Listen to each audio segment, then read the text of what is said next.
Hello world!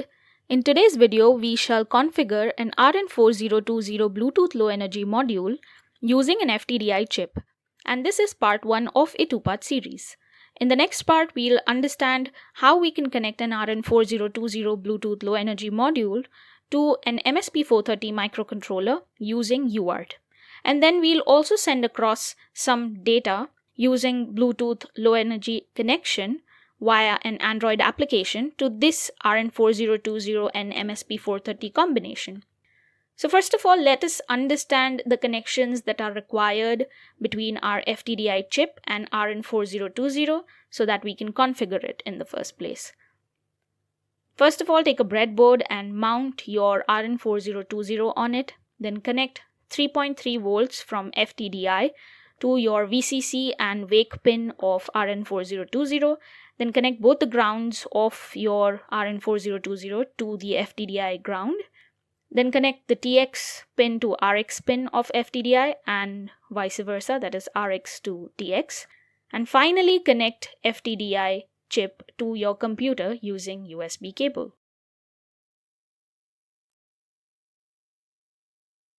Now open Teraterm on your computer and select the correct serial port, which is COM5 in our case. Now go to the setup and select terminal, and for both receive and transmit, select carriage return plus line feed option. Enable the local echo and say OK. Then go to the setup and serial port option this time around. Set the baud rate as 115200. Keep all the other options as it is. Now start typing the commands which are required to configure your BLE module. First is SF,1, which simply restores the default factory settings. Here input parameter is 1, so some of the settings such as device name and info stay the same. If you set the input parameter as 2, that means SF,2, then all the parameters are restored to factory default. And after feeding each and every command to your RN4020, you get AOK or acknowledgement signal from that module. Next, we set baud rate of our RN4020, and there are various values which are possible. Check the user guide. Here 4 means it is set to 115200. Next, SS command allows us to set device services in a service role. And the command that I have typed allows me to have 3 services enabled: device info service, battery service, and a private service. Then type PZ command. It clears all the settings of the private service and characteristics. Next, we define a private service with the command PS, and we feed in UUID, which is 128-bit long, and it is also called as universally unique identifier. Now the UUID for other services which are not like private, like heart rate or blood pressure, are 16-bit long, but for custom services it will be 128-bit long UUID. Next, we add a private characteristic to our current private service. So we type in UUID for this, which is again of the same length, and then as a second argument, we will give it a property. We can give it write property, read property. In this case, I'll enable the write property, and for that I will type 08. And then the third argument will allow us to set the bytes for this particular characteristic. So I am going to type 02, which is 2 bytes of data can be written for this one.